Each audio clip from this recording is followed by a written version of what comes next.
Assalamualaikum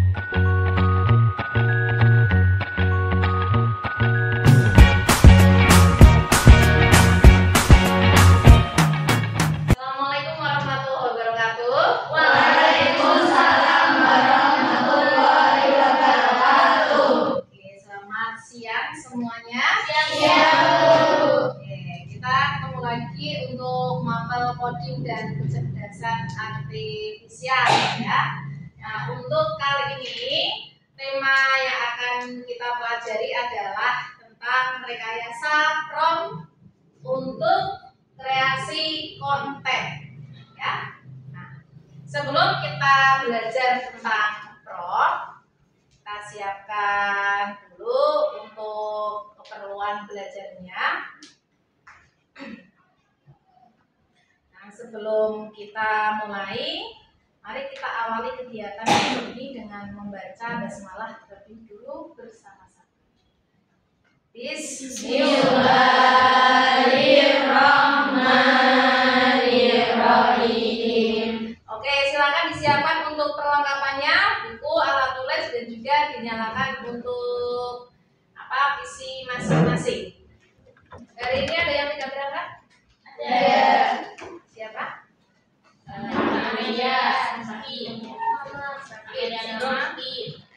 Untuk rekayasa prompt, untuk kreasi konten, jadi capaian pembelajaran nanti yang akan dicapai adalah peserta didik mampu menyusun dan mengoreksi perintah atau prompt untuk memanfaatkan kecerdasan buatan atau AI secara efektif ya, untuk menghasilkan konten yang tepat, kreatif, yang etis, baik untuk belajar maupun membuat konten digital. Itu capaian pembelajarannya. Terus untuk tujuan pembelajaran kita untuk materi prompt ini, yang pertama adalah nanti kalian itu akan latihan mengidentifikasi bagian-bagian penting dari sebuah prompt. Terus yang kedua, membuat prompt yang baik untuk menghasilkan teks, menghasilkan gambar atau konten dengan keinginan kalian. Dan yang ketiga itu menganalisis hasil dari AI, menganalisis AI-nya, terus memastikan informasinya benar, sesuai permintaan dan tidak mengandung bias. Dan yang terakhir nanti mengevaluasi prompt yang dibuat itu agar hasilnya sesuai dengan keinginan kalian. Nanti outputnya supaya lebih kreatif dan akurat. Oke, sebelum kita masuk ke materi, bisa kalian saksikan dulu untuk peranan prompt dalam kehidupan sehari-hari. Atau ini yang Ibu ambilkan adalah di bidang pertanian.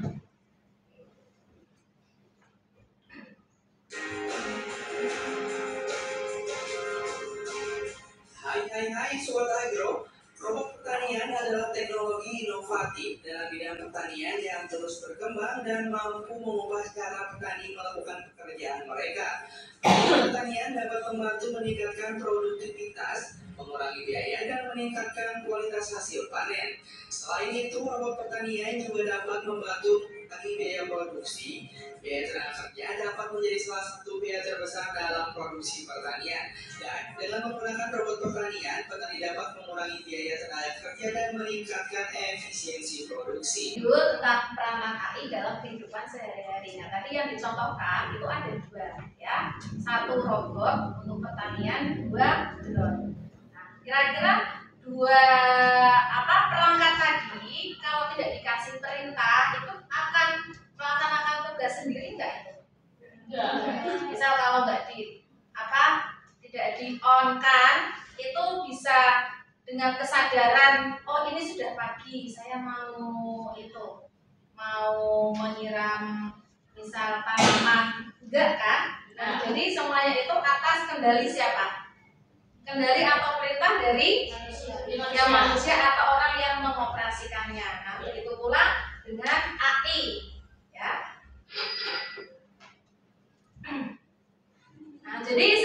caranya kalau kalian itu ingin bertanya pada teman agar jawabannya jelas dan sesuai dengan keinginan, itu kata-kata seperti apa yang akan kalian pilih? Jadi supaya kalian minta bantuan itu membantu kalian dengan semaksimal mungkin, kata-kata yang dipilih bagaimana? Kata-katanya harus jelas ya, bahasa kalian juga harus sopan gitu ya. Terus berikutnya, jika kita ingin mendapatkan hasil yang akurat, apakah yang namanya prompt atau perintah untuk A itu harus singkat atau panjang? Panjang. Apa hanya panjang saja? Kenapa harus panjang? Semakin panjang promnya, maka semakin mencakup banyak informasi untuk kita kasih ke AI. Hasilnya juga lebih akurat. Ya, semakin panjang, semakin akurat.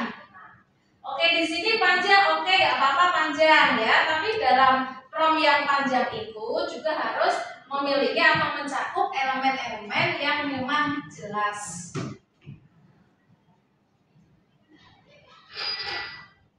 Oke, jadi dari hasil tadi jawaban teman kalian, saya rasa sebagian besar itu sudah tahu yang namanya prompt itu perintah ya atau instruksi yang kita berikan kepada AI. Jadi yang biasa kalian pakai adalah ChatGPT ya ataupun Gemini ya, supaya AI itu tahu apa yang harus dikerjakan.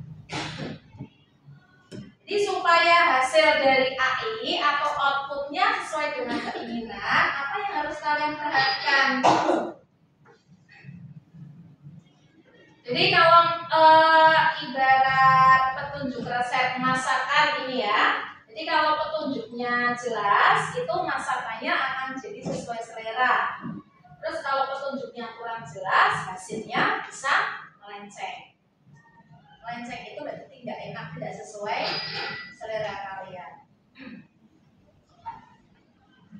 Prompt yang akan kalian berikan ke AI, ya, perintah yang akan kalian berikan itu harus mengandung beberapa elemen.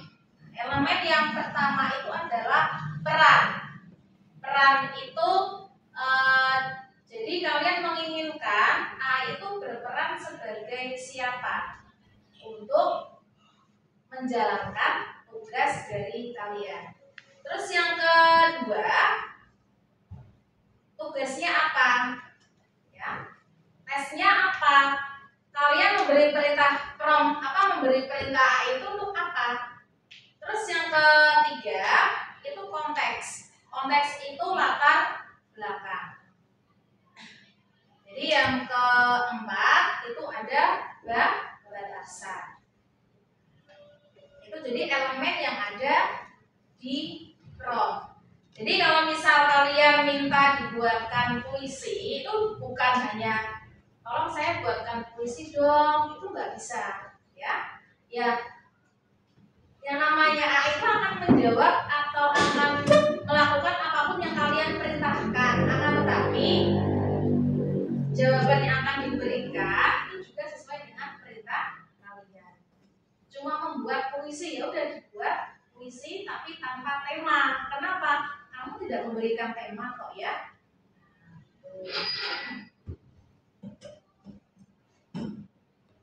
Teknik membuat prompt itu terutama untuk yang tugasnya itu silakan bisa menggunakan kata perintah ya. Buatkan, tuliskan, misal jelaskan, hasilkan ataupun gambarkan.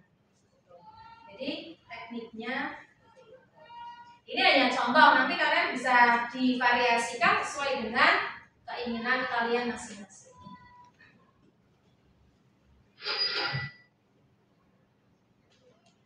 Oke, sampai sini ada yang mau ditanyakan? Ada yang mau ditanyakan? Iya. Tidak ya? Cukup ya? Cukup jelas? Oke, kalau cukup jelas, untuk kegiatan berikutnya kalian akan diskusi diskusi, satu kelompok nanti akan terdiri dari 5 siswa. Nah, kalian akan mengerjakan lembar kerja peserta didik. Ya. Oke. Silakan bisa berkelompok dulu sebelum saya menjelaskan LKPD-nya. Menerima LKPD. Jadi di LKPD itu yang pertama nanti untuk tugas pahami dan baca stimulus teks di bawah dengan seksama. Kalian baca dulu untuk stimulusnya. Jawab setiap pertanyaan dengan teliti dan logis. Terus gunakan platform AI yang tersedia untuk membantu menyelesaikan tugas. Oke, nanti bisa menggunakan perangkat yang ada di lab ini ya. Bisa menggunakan PC, bisa menggunakan HP kalian masing-masing juga bisa. Untuk studi kasus yang akan kami angkat, yang akan kita selesaikan adalah, jadi ini tentang laporan keuangan UMKM Kopi Murni. Nah, ini kasusnya, Ibu Sari ini adalah pemilik UMKM yang menjual aneka minuman kopi dan camilan. Usahanya semakin berkembang, tapi Ibu Sari ini kesulitan untuk menyusun laporan laba rugi. Ya. Jadi beliau ingin mengetahui apakah usahanya itu menghasilkan keuntungan atau justru menderita kerugian selama bulan September 2025. Ada data transaksi yang sudah diperoleh dari UMKM Ibu Sari ini.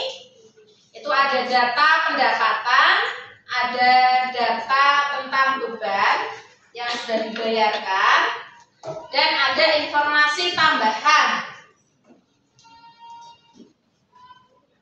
Untuk soalnya, silakan kalian analisis ya, masalah dan rancang prom berdasarkan studi kasus dari Kopi Murni milik Ibu Sari. Ya, Ibu Sari bukan Sariwangi ya. Terus analisislah kebutuhan Ibu Sari dan rancang rancang prom yang efektif untuk AI. Oke, di sini sudah ditegaskan untuk prom yang akan kalian buat itu harus mengandung 1 peran, terus 2 ada konteks, ada tujuan atau tes, dan yang ketiga, yang keempat itu ada format, kriteria tambahan atau batasan. Nah, kalian tuliskan promnya di kolom yang sudah tersedia, di tempat yang sudah tersedia. Itu kan ada di LKPD-nya. Terus berikutnya, oke, setelah kalian mendapatkan hasil, nanti yang kedua dievaluasi. Apakah hasil yang didapatkan dari AI itu sudah sesuai dengan keinginan kalian atau belum? Kalau belum sesuai, silakan kalian buat perbaikan untuk prom yang tadi. Prom yang tadi diperbaiki, terus inputkan lagi ke AI. Nah, nanti mau pakainya apa kira-kira? Yang akan kalian pakai perangkatnya apa? Mau pakai Gemini apa ChatGPT? ChatGPT. Oh, ChatGPT ya. Kenapa?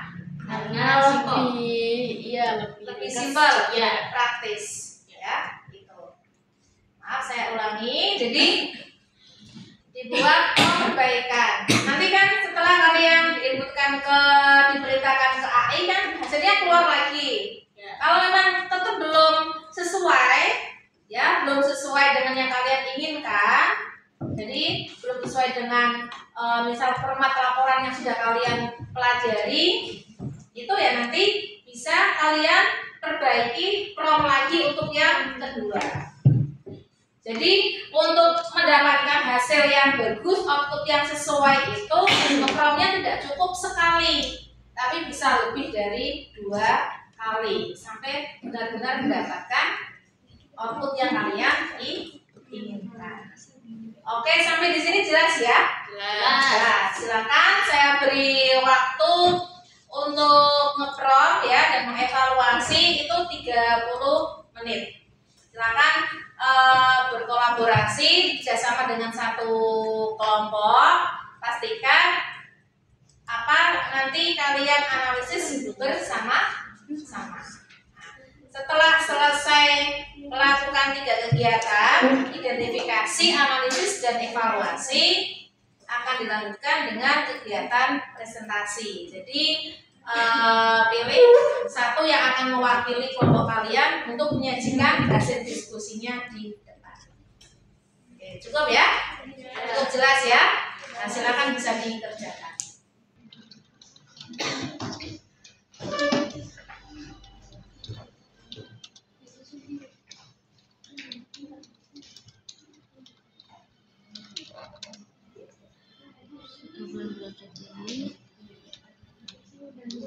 Harus apa? Headernya ke sini. 100.000 Bukan lain-lain. Itu Itu nggak kasih koma kau. Oh, kasih ya? Sudah. Beban Lain-lain. 200.000.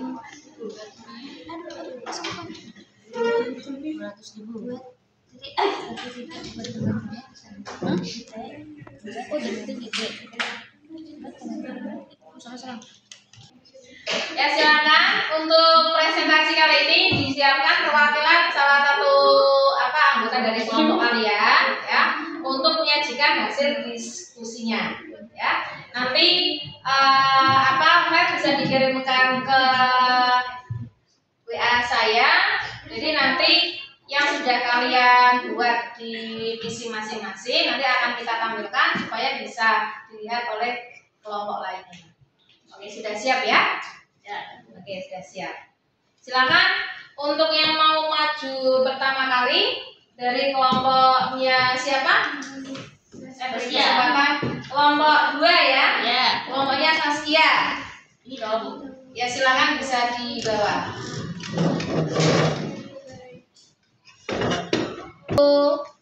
Action. Assalamualaikum warahmatullahi wabarakatuh. Waalaikumsalam warahmatullahi wabarakatuh. Oke, perkenalkan saya Dina Saskia. Saya akan mempresentasikan hasil diskusi dari kelompok kami, kelompok 2, yaitu membuat prompt untuk membuat laporan laba rugi berdasarkan studi kasus kopi murni. Oke, jadi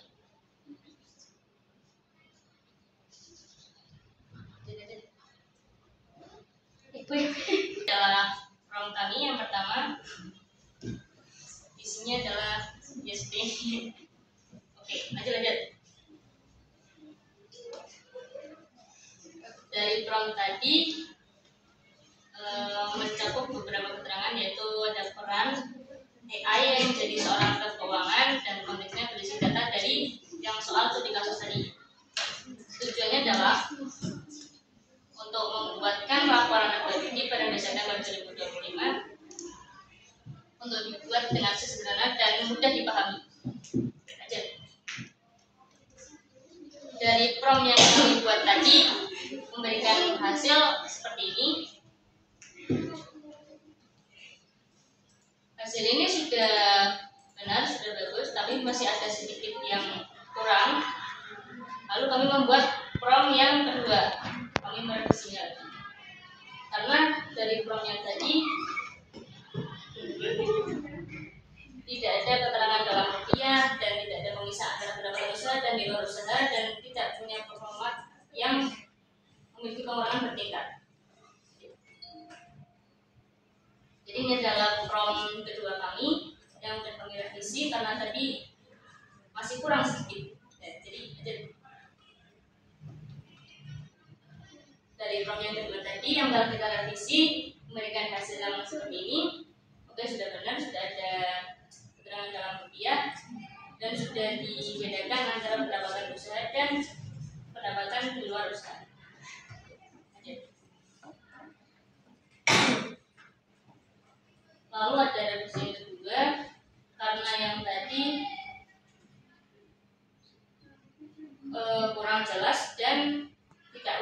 hanya lurus dari atas ke bawah saja. Jadi kami merevisinya lagi dan ini adalah hasilnya. Oh. Oke, terima kasih. Ini adalah rekomendasi dari kami. Terima kasih. Assalamualaikum warahmatullahi wabarakatuh. Waalaikumsalam warahmatullahi wabarakatuh. Yang beri tepuk tangan. Dari yang tadi sudah disampaikan oleh Saskia dari penyajian laporan keuangan hasil dari AI, ada yang apa? Baik prom ataupun hasilnya mungkin ada yang mau dikritisi? Ada enggak? Ya, tidak. Sudah benar? Ya, sudah cukup jelas. Ya, promnya sudah mencakup elemen-elemen yang tadi sudah kita pelajari ya. Oke. Terima kasih Saskia, Mela bisa kembali ke tempat.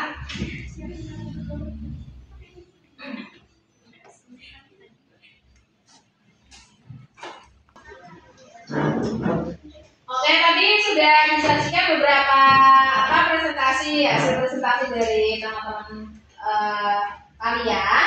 Nah, dari yang sudah kita pelajari hari ini, kesimpulan yang bisa kita ambil pada siang hari ini apa? Setelah kita mempelajari prom itu apa, terus tekniknya bagaimana, terus elemen-elemen yang seharusnya ada dalam sebuah prom, terus kesimpulan yang bisa kalian ambil ya pada pembelajaran kali ini itu kira-kira apa? Nah, silakan, ada yang mau menyampaikan? Oke, Tiara, dari situ aja nggak apa-apa. Iya. Dalam menggunakan AI sangat dibutuhkan belajar tentang prompt karena hasil AI akan tergantung pada perintah yang kita berikan. Ya. Semakin jelas dan rinci hasilnya semakin bagus. Tapi tetap harus kita analisa supaya hasil AI bisa sesuai yang diinginkan. Oke, itu kesimpulan yang didapat pada pembelajaran hari ini ya. Jadi prompt engineering itu keterampilan yang penting untuk berinteraksi dengan AI. Nah, dengan membuat prompt yang jelas, spesifik dan terstruktur, maka kalian akan memperoleh output AI yang lebih akurat, kreatif, dan juga sesuai dengan kebutuhan ataupun keinginan. Berikutnya, ketika sudah mendapatkan hasil, ya analisis kritis terhadap output A itu juga sangat diperlukan. Tentunya jawaban dari A itu enggak selalu benar, jadi harus kalian analisa dulu. Satu, diperiksa kebenarannya. Dua, dinilai relevansinya, jadi antara jawaban dengan tujuan dari kita. Terus yang ketiga, lakukan perbaikan prompt jika hasil itu belum sesuai. Dua kali belum sesuai, perbaiki lagi, ya, perbaiki lagi sampai sesuai dengan keinginan kalian. Nah, kalau dari kelas tadi laporan keuangan, kan kalian sudah punya basic laporan keuangan itu seperti apa. Nanti bisa kalian analisa antara hasil dari AI dengan teori yang sudah kalian peroleh selama pembelajaran mapel akuntansi, gitu ya. Ya. Untuk pembelajaran hari ini saya rasa itu dulu. Nah, sebelumnya setelah kalian belajar tadi untuk refleksi, coba ada yang mau menyampaikan bagaimana kegiatan pembelajaran pada siang hari ini, ya? Sangat menyenangkan. Sangat menyenangkan. Terus berikutnya ada lagi, kalian yang tadinya nggak tahu tentang prom, jadi tahu. Prom itu harus panjang apa pendek? Panjang. Untuk minggu depan kita akan masuk ke bagian masih melanjutkan prom ini, tapi kita akan masuk ke yang zero shot dan pure shot. Nanti akan kita bedakan apa itu prom tersebut pada minggu depan. Nanti bisa dipelajari di rumah ya. Terima kasih. Saya akhiri dulu. Assalamualaikum warahmatullahi wabarakatuh.